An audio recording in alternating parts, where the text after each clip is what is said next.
Hi நண்பர்களே, நீங்கள் சோமாக இருந்தால் நாங்கள் சோமாக இருப்போம்னு நம்புகிறோம். இப்போ நான் புது ரெசிபி ஒன்று தான் காட்ட போகிறேன். ஒரு வித்தியாசமான ரெசிபி வாங்க போகலாம். சிம்பிள் ரெசிபி, ஆனால் நல்லா இருக்கும், சாப்பிட செம்மையாக இருக்கும். ஒயிட் ரைஸோட சாப்பிட்டா விட மாட்டோம். வாங்க போவோம், காட்டுறேன் நம்மளுக்கு. கத்தரிக்காய் பிரட்டல் மாதிரி செய்து குழம்பு வச்சு கருவாடும் போட்டு கத்தரிக்காயும் கருவாடும் போட்டு ஒரு குழம்பு வைக்க போகிறேன். அதுக்கு தேவையான பொருட்கள் வெங்காயம், பச்சை மிளகாய், உள்ளி, கருவேப்பிலை. அதுக்கு பிறகு வெந்தயம் போடுவேன். வெந்தயம், பெருஞ்சீரகம் கண்டிப்பாக போட வேணும். அப்போ தான் கறியை ருசியை கொடுக்கும். வெந்தயம் கறி ருசியை கொடுக்கும். அதுக்கான கூட போடக்கூடாது. கைக்காவளி கூட கொஞ்சமாக போடணும். ஒன்றா உங்களுக்கு சோப் பண்ண போகிறோம். வாங்குவோம். எண்ணெய் கொஞ்சம் விட போகிறேன். விட்டுட்டு தேவையான பொருட்கள் என்னென்னு சொன்னால் அப்படி கருவேப்பிலை, வெங்காயம் எல்லாம் போட்டு இப்போ தாளிக்க போகிறேன். இப்போ வெங்காயம் போடுறேன். வெட்டின வெங்காயம்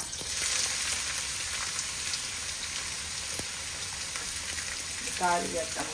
கரைஞ்ச பிறகு கருவேப்பிலை போடுவோம். அது அந்த பிளேட்டில் வச்சபடியாக 2-3 கருவேப்பிலை போட்டுருவோம். கொஞ்சம் லாஸாக தான் போடுவோம். நம்ம வதங்கிக்க கொஞ்சம் வதங்கட்டு வெங்காயம் வதங்கின பிறகு நான் இப்போ கத்திரிக்காய் கொஞ்சம் சாடியாக வதங்குறோம். அதுக்கு பிறகு தான் நான் கத்திரிக்காய் போடுவேன். அப்போ உங்களுக்கு ஒன்றா இந்த மாதிரி சொல்ல போகிறேன். ஒரு சின்ன அளவுக்கிட்ட பெருஞ்சீரகம் போடுறோம். கொஞ்சம் கூட போடக்கூடாது. கைக்காய் ஒலிக்கணும். கொஞ்சம் இது கொஞ்சம் வாசத்தை கொடுக்கும். அதால் பொரிக்கிறதுக்கு இப்படி போட்டு பொரிய விட வேணும். செம்மையாக பொரிஞ்சு கொண்டு வருவது. அதுக்கு பிறகு பெருஞ்சீரகம் ஒரு 1/4 அளவு சின்ன அளவு போட போகணும். பெருஞ்சீரகம் அதுவும் கொஞ்சம் வதங்கட்டும். கொஞ்சம் வதங்கி சுப்பப்போ தான் நல்ல காரியாக வாசனை வரும். அது பிறகு கருவேப்பிலை போட போகிறேன். கருவேப்பிலை நல்ல வாசத்தை கொடுக்கும் கறிக்கு. எங்களோட மகள் மிக்ஸ் பண்ணி கொண்டு இருக்கிறான். அவளுக்கு கூட மிக்ஸ் பண்ணி விடக்கூடாது. இங்கே நடுகளும் மிக்ஸ் பண்ணி கொண்டு இருக்கக்கூடாது. கறியண்டா மிக்ஸ் பண்ணி கொண்டு இருந்தால் வதங்காது. கொஞ்சம் நேரம் பேசாமல் வேறு வெளியில் செய்ய பிடிக்கிறோம். இப்படியே மிக்ஸ் பண்ணி கொண்டு இருந்தால் வதங்காது. கொஞ்சம் நேரத்தில் தான் வதங்கும். சார் இது போட்டு எல்லாம் போட்டுட்டேன். அப்போ தான் கூட்டு வாசம் வேணும். சூப்பராக இருக்கும் ஃப்ளேவர். நீங்களும் இப்படி போடுங்க. வெந்தயம் கண்டிப்பாக போடணும். அப்போ தான் உடம்புக்கு நல்லா நல்ல வாசமாகவும் இருக்கும். கறி உடம்புகளுக்கு எல்லாத்துக்கும் நல்லா நீங்கள் பாவிங்க. கண்டிப்பாக நான் பாவிக்கிறேன்னா வெந்தயம், பெருஞ்சீரகம் போட்டுக்கிறதுக்கு கருவேப்பிலை போட்டாச்சு. நான் தாளியில் கொஞ்சம் எடுத்தால் வெட்டின கத்திரிக்காய் போட்டு தாளிப்பேன். அப்போ உங்களுக்கு என்ன மாதிரி சொல்லுறேங்க. இந்த கருவாடு நான் ஊற வச்சேன். நான் நல்லா சுடுதண்ணில் ஊற வச்சபடியாக கழுவி நீட்டாக வச்சுருக்கிறேன். இப்போ கத்திரிக்காயை நான் வட்டி வச்சுருக்கேன். நீட்டை தான் வட்டி நான் கொஞ்சம் பெருசாக கரைஞ்சிருக்கேன். அதாவது வதங்க போட போகிறேன். வதங்கட்டு கொஞ்சம் 5 நிமிஷம் வதங்கி வந்தால் தான் கொஞ்சம் ருசியாக இருக்கும் கறி. கொஞ்சம் வதங்கப்பட போகிறேன். வதங்கின பிறகு எப்படி வந்தாண்டு சோப் பண்ண போகிறாது. கொஞ்சம் வதங்கிக்கலாம். கருவாடையும் போட்டு வதக்குவேன். ஓகே, இந்த மாதிரி சோப் பண்ணுறேன். கடையில் போடுறேன். சாடையாக வதங்கிட்டு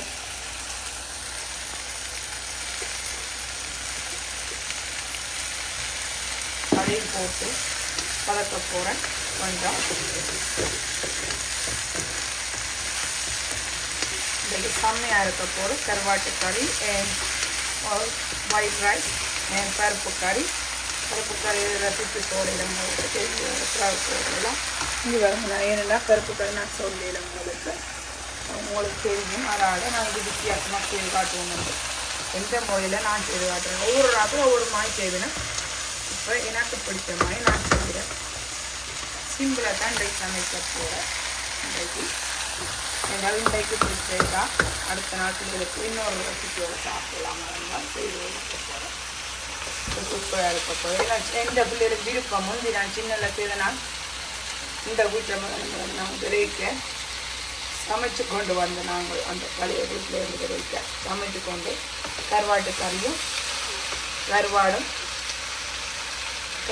போட்டு கத்திரிக்காய் போட்டு நல்ல குழம்பு வச்சுக்கொண்டு வெள்ளை ரைஸும் போட்டுக்கொண்டு வந்துடுறாங்க. இல்லை வீடு மூவ் பண்ணிக்க இல்லை அப்புறம் இங்கே வந்து சமைச்சு வரத கண்ட கஷ்டம் தானே தான் அங்கே இருந்து 10 பக்கம் சமைச்சு கொண்டு வந்துடலாம். செம்மையாக இருந்தது. அதே மாதிரியே செய்து கொண்டிருக்கிறேன். இப்போ எங்கள் அப்பா இல்லை, வெளியில் வேலைக்கு போட்ட வேலையால் வந்தது. இது டின்னர் தான் செய்கிறேன் நாங்கள்.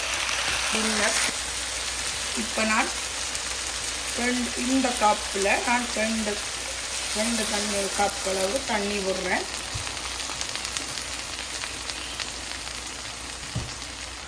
ரெண்டு கப் அளவு தண்ணி விடுறேன். கொஞ்சம் அப்போத்தான் தூள் வாசங்கள் போகும். இப்போ நான் கோகோனட் மில்க்கும் இருக்குது. கோகோனட் மில்க்கும் ஆட் பண்ணுறேன். கொஞ்சமாக ஆட் பண்ணி போட்டு இப்போ நான் 2 கரண்டி அளவு தூள் போட போகிறேன். 2 கரண்டி அளவு தூள், ரெண்டு கரண்டி, இப்போ ஒரு கரண்டி, 2 கரண்டி அளவு தூள் போடுறேன். இப்போ சாடியாக மிக்ஸ் பண்ணி விட போகிறேன். மிக்ஸ் பண்ணிவிட்டு உப்பு போட போகிறேன். உப்பு நான் பார்த்து தான் போட வேணும், கவனமாக பார்த்து போட வேணும். ஏனெண்டா நீங்கள் ஏன் பார்த்து போடணுமெண்டா கருவாடில் உப்பு இருக்குது, கொஞ்சம் அமைஞ்சு கொண்டு வரைக்க உப்பு வரும், அதால் பார்த்து போடணும். இதுக்கு நான் இப்போ கத்திரிக்காய் கறிக்கு கொஞ்சம் தேவையானபடியாக கொஞ்சமாக போடுறேன். நீங்கள் பார்த்து போடுங்க. கறியெல்லாம் கொதித்து வரைக்க அப்படி நான் உங்களுக்கு சூப் பண்ண போகிறேன். இப்போ செம்மையாக இருக்க போது கொஞ்சம் கிண்டி எல்லாம் கொஞ்சம் அப்போ தான் தூள் வாசம் போக கொஞ்சம் மிக்ஸ் பண்ணி விட போகிறேன். கொஞ்சம் மிக்ஸ் பண்ணி விட்ட பிறகு தூள் வாசங்கள் எல்லாம் போய் செம்மையாக இருக்குது. டேஸ்ட் பண்ணி பார்க்கலாம், சூப்பராக இருக்குது. இங்கே கருவாடு இப்படி வரணும், இப்படி முழுசாக வரணும். கருவாடு இங்கே படுங்க, இப்படி சைஸில் வரவானம் இல்லாட்டி பிஞ்சு போட கவனமாக எடுக்க. இப்போ செம்மையாக வந்துட்டுது. கறி ரெடி ஆகிட்டுது. இனி கொஞ்சம் வெங்காயம் கொஞ்சம் வத்த சரியாக இருக்கப்போ கறி ரெடி ஆகிட்டு கொஞ்சம் மாப்பிடணும் பார்த்து விட்டுட்டு ஒரு 5 நிமிஷம் மூடி விடணும். நான் எல்லாம் ரெடி ஆகினாலும் லாஸ்ட்டுக்கு தான் புளி விட்டேன்னா அப்போ தான் செம்மையாக வரும். அதால் கொஞ்சம் 5 நிமிஷம் இருந்தப்போ நிப்பாட்டுப்போம். ஓகே, எங்கள் அப்பா வந்துட்டார் இப்போ வேலையால். இப்போ வந்து சாப்பிட்டு கொண்டு இருக்கிறார். இப்போ கருவாட்டு கறியும் பருப்பு கறியும் இப்போ பாருங்க இப்படி அப்போ செம்மையாக வந்துடுது. வெள்ளை ரைஸோடு சாப்பிட்றாரு. அப்பா தான் சொல்ல உனக்கு இப்படி வந்தாண்டு குட்டிமா அப்படி இருக்குது, சாப்பிடுங்க, போஸ்ட் சாப்பிடுங்க, குளிக்காம. எல்லாரும் பை பண்ணுறவியல் அம்மா அது பழகி போட்டுது புள்ளியெல்லாம். இப்போ நானும் சொல்லி பழகி போட்டு அப்பா விரட்டும் விட்டு அவைய கல்லை தின்னுகள் சாப்பிடி வேணும் தெரியாமல் சாக்லேட்டு அதோட சாப்பிட்றோம். இந்த மாதிரி வராது. இப்போ குட்டிமா சாப்பிட்றேன், எங்கட அப்பா சாப்பிட்றா. சொல்லுங்க. கருவாட்டு கறி அந்த மாதிரி இருக்குது. அதுவும் பேர கருவாட்டு கறி அப்படி இருக்குது. சொல்லுங்க. அப்படி அந்த மாதிரி இருக்குது. கருவாட்டு கறியும் புட்டும் சாப்பிடணும். கருவாட்டு கறியும் சுட்டு சாப்பிடுவேன். அது நல்லா இருக்கு.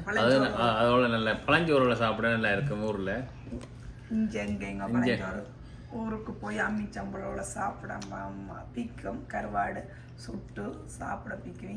இங்கே சின்ன சாப்பிட்டாலும் எங்கட விட்ட ஒரு செக்யூரிட்டி இருக்கிற டீ அடிப்பார். அவர் செய்கிறேன் அது எல்லாம் டீ கேட்கும். கருவாடு சுட்டு சாப்பிட்றோமா இவங்க இருக்கு வீடுகள் அந்த மாதிரி இருக்கு.